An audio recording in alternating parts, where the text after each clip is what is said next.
जैसे अब ये सत्संग आप सुन रहे हो और ऐसा लगता है कि ये कथा तो बहुत बार सुन ली, गुरु जी पिछली बार भी ऐसा सुनाया था। अरे 100 बार सुन ले। सुबह रोटी खाई, भूख लगी, शाम ने फिर भूख लगी है तो आप समझ तो नहीं था आपकी आत्मा पर फिर कोई जबरदस्त दबाव आ गया।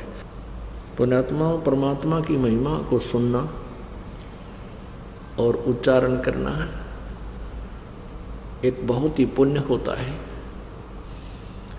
सुनाने वाला प्यार से सुनावे, कसक के साथ सुनावे और सुनने वाला श्रद्धा से सुने तो बहुत पुण्य प्राप्त होता है। बहुत से ऐसे पाप हमारे हैं जो परमात्मा की महिमा सत्संग सुनने से ही समाप्त होते हैं। जैसे प्रथम बार कोई प्राणी सत्संग में आता है, वो 10-20 मिनट सत्संग सुनता है, फिर लटके आन लग जाते हैं या उठकर चला जाता है या बीड़ी पीना याद आ जाती है। सत्संग पहले क्या देखा करते हैं हम, खैर हम यहाँ तो पूरा प्रतिबंध लगाते हैं कि यहाँ कोई बीड़ी शराब मास्तमा कुछ हो नहीं सकता। पहले क्या देखा करते हैं, सत्संग होता, लोग बाहर जा बीड़ी छुट्टे मारते, फिर आगे बैठ जाते। नाम ले रहे वह भी किसी औरों के सत्संगों में, पूरा ड्रामा था। तो कारण क्या है कि कबीर परमेश्वर जी कहते हैं कि कबीर पिछले पाप से हरि चर्चा ना सुहावे और कह उंगे कह ओठ चले ना और बात चलावे। जिस प्राणी के पाप गणे बढ़ रहे हों, पुण्यात्मा वैसे तो पाप हमारे सभी के बहुत हैं, सभी के, और जो सत्संग में आ जाते हैं, भक्ति शुरू कर देते हैं तो उनके पाप खत्म होने शुरू हो जाते हैं। तो क्या आप जी किसी भक्त भाई बहन रिश्तेदार मित्र को, सहेली सखी को बोलते हो कि आओ सत्संग सुन लो? पहले तो वो राजी नहीं होता जल्दी से, और कभी प्रसन्न हो जाता है, कहीं आप ले भी आते हो उनको, कई बार प्रार्थना कर करा कर वो शर्मिंदा कर ओका आ भी जाता है, तो आध घंटे में वो बोर हो लेता सत्संग सुन इन बातों से, क्योंकि उसने तो रागनी चाहिए सुनना या फिल्मी गाने टनक टनक वो तो अच्छे लगेंगे, और वो है मन का आहार और ये आत्मा की खुराक। तो क्या करेंगे, थोड़ी देर तो सुनेगा, फिर या तो लटके लेने लग जाएगा या फिर अपने मित्र सहेली से कहेगा कि कितनी देर और होगा सत्संग, यानी कोई ऐसा जिक्र करेगा जिससे दूसरा डिस्टर्ब होगा भक्त, तो वो भक्त न्यू कहेगा भाई बोला मत, सत्संग सुन दे, हमने आनंद आ रहा है सत्संग सुनने दे। तो वो फिर इंसल्ट मान कर खड़ा हो जाएगा, अकुमा चालू बाहर बैठूंगा। तो परमात्मा कहते हैं कबीर पिछले पाप ते हरि चर्चा ना सुहावे, कह ऊँगे कह उठ चले ना और बात चलावे। तुलसी साहब कहते हैं तुलसी पिछले पाप से हरि चर्चा ना बावे, और जैसे जबर के बेगते भाई भूख विदा हो जावे। जैसे किसी को मलेरिया बुखार हो जाता है तो उसको आहार रोटी भी कड़वी लगती है, सब्जी भी कड़वी लगती है, उसको सेब संतरे खिलाना चाहे वो भी कड़वा लगता है, और मनुखा दाख भी उसको कड़वी लगती है। कारण क्या है कि ना मनुखा दाख कड़वी है, ना रोटी कड़वी, ना सब्जी कड़वी है, वो तो जीवन दाता है। ना सेब कड़वे ना संतरे कड़वे। उसके बुखार ने उसके शरीर की व्यवस्था को इतना बिगाड़ दिया कि मीठी पदार्थ भी उसको कड़वा लगता है। पुण्यात्माओं इसी प्रकार जिनके पाप कर्म घने हैं उनको ये परमात्मा के सत्संग रूपी मनुखा दाख ये भी अच्छी नहीं लगती। अब जैसे बुखार के कारण उसको स्वादिष्ट पदार्थ भी कड़वे लग रहे हैं, तो उसका समाधान क्या है कि कड़वी कुनीन खानी पड़ेगी। मलेरिया बुखार हो गया ना, कड़वी कड़वी कुनीन ही खाने से वो जान बचेगी, बुखार उतरेगा, उसका जबर कम होगा। न चाहते हुए भी फांका मारना पड़ेगा कड़वी कुनीन का, और फिर कुछ ही दिन के बाद फिर धीरे धीरे बुखार यानी जबर कम होगा। वो रोटी खाने लग जाएगा। और जब कति स्वस्थ हो जाएगा वो कड़वी कुनीन खा के फिर देखना सूखी रोटी भी चाहे सब्जी भी ना हो समय पर नहीं खा जाएगा रुचि से, क्योंकि भूख लगेगी, स्वस्थ हो गया। तो इसी प्रकार पुण्यात्माओं जिनके पाप गणे बढ़ गए उन प्राणियों को सत्संग अच्छा नहीं लगता, कुनीन जैसा कड़वा लगता है। और ये सत्संग के वचनों में एक मेडिसिन भी है इन पाप नाशकरण की। इसको न चाहते हुए सत्संग को सुनना चाहिए, चाहे मन तो कितनी बकवाद करे, इसकी तो आदत से, ये तो कहा करा ना ढीठ है ये तो। अब ना चाहते हुए सत्संग सुनाए, जैसे कुनीन खानी आवश्यक है और कुछ दिनों में देखना, क्योंकि परमात्मा की महिमा सुनने और सुनाने से हमारे पाप नष्ट होते हैं। कुछ ऐसे पाप हैं जो वाणी से ही नष्ट होते हैं, इसलिए ज्ञान यज्ञ अति आवश्यक है। पांचों यज्ञ आवश्यक है। एक यज्ञ है धर्म की, एक यज्ञ है धर्म की, और दूसरी यज्ञ है ध्यान, और तीसरी यज्ञ हवन की, चौथी यज्ञ प्रणाम, और पांचवी यज्ञ ये ज्ञान है। एक यज्ञ है धर्म की, यानी यहाँ पर पांचों यज्ञ होती हैं प्रत्येक समागम में।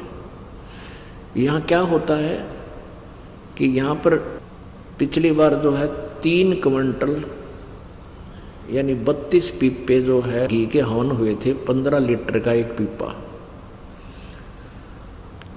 यानी 3 क्विंटल का घी का, देसी घी का हवन हुआ। ये हवन यज्ञ है। अब भी जितने पाठ होते हैं उसी हिसाब से, और फिर कुछ ज्योति चढ़ाते हैं भक्तजन अपना हवन कराने के लिए, उनका इकट्ठा भी करते हैं, और वैसे भी लगातार ज्योति चलती रहती है अखंड दिन रात। यहाँ पर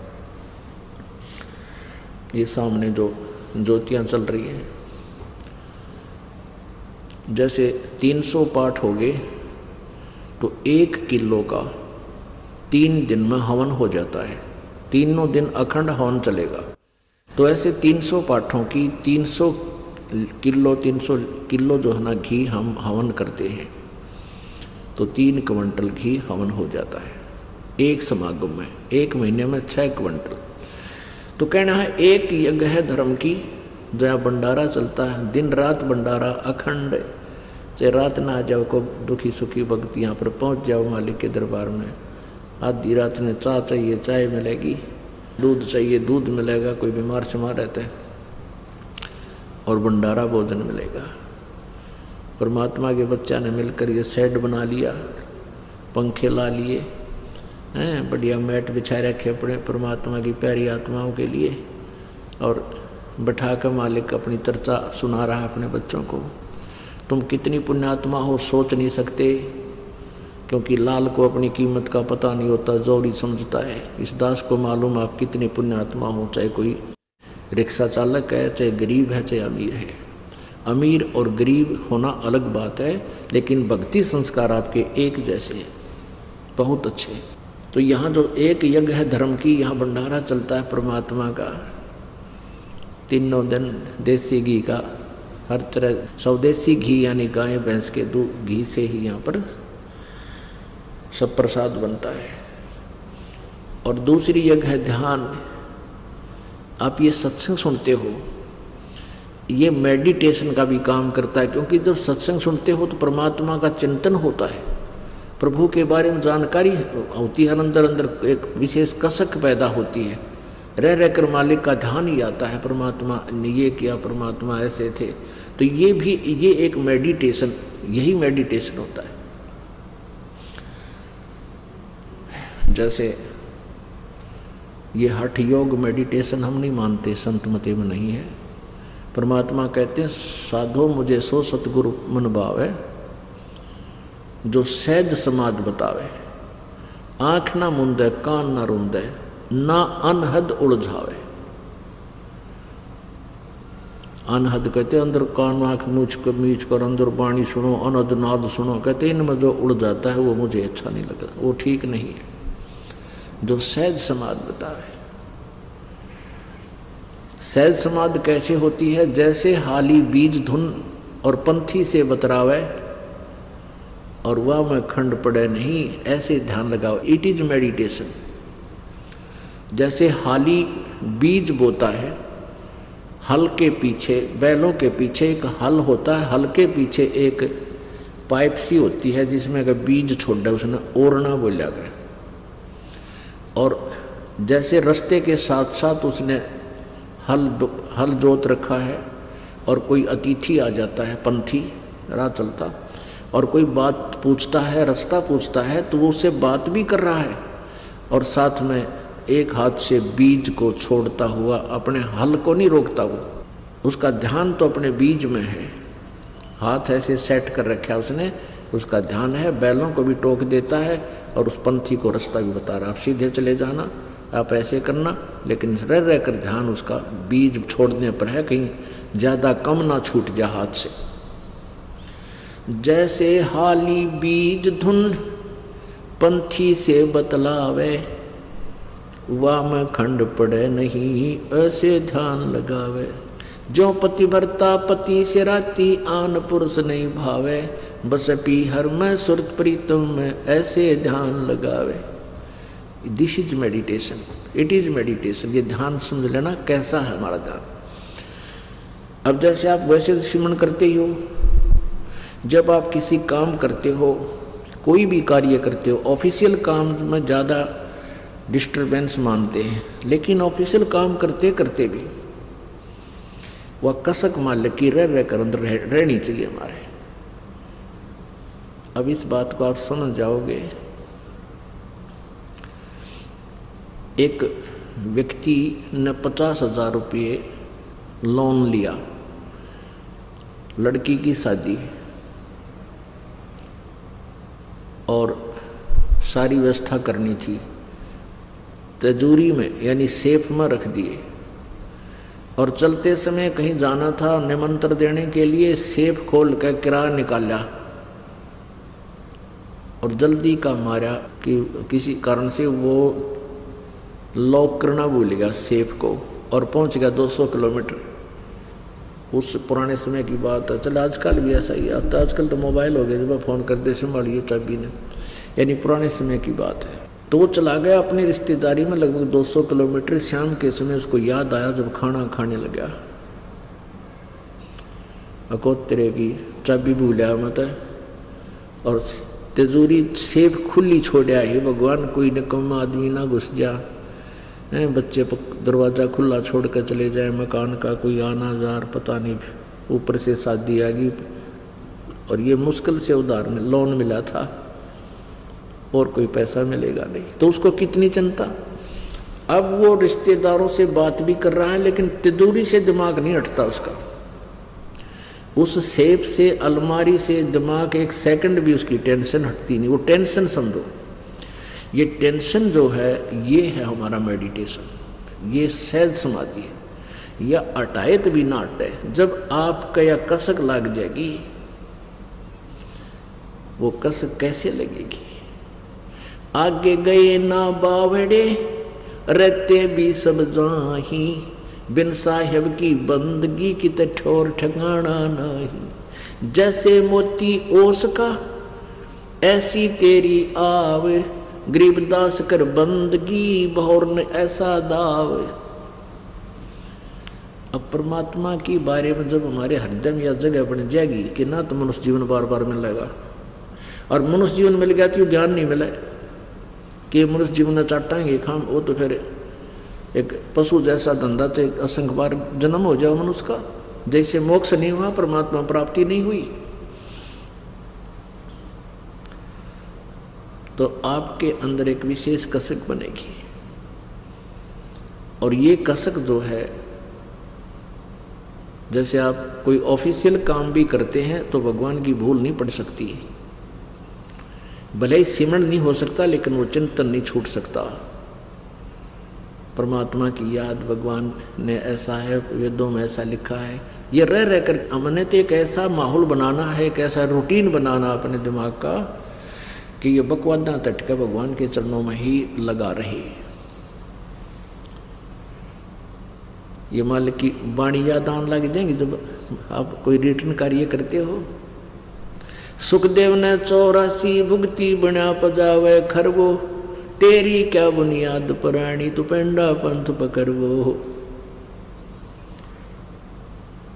कि इस तरह की बातें याद आवेंगी कि सुखदेव जैसे ऋषि भी सत साधना ना करने से गधा बना कुमार के माटी डोई, और परमात्मा कहते तेरी क्या बुनियाद पुरानी तू पेंडा पंथ पकड़ो। पेड़ा माने पंथ माने वे ऑफ वर्शिप, पूजा की विधि, पूजा का मार्ग, ये अकॉर्डिंग टू द शास्त्र, ये पकड़। तेरी क्या बुनियाद है, तू अटपट करने लग रहा है, अपनी मन मर्जी से साधना कर रहा है। तो कहने का भाव ये है पुण्यात्माओं, परमात्मा की जो वाणी कहते हैं, एक यज्ञ है धर्म की, दूसरी यज्ञ है ध्यान, और तीसरी यज्ञ ये हवन की। अब हवन कैसे करते देखा हमने, ये भट्ट बाड़ा करते, गेर का लकड़ी बड़ा कुंड बना लेते, उसमें गेर का लकड़ चंदन का लकड़ी और स्वाहा स्वाहा लोटे पर गेरे, उनका गुणा घरते पड़े हुए थे, गिरनिये थे।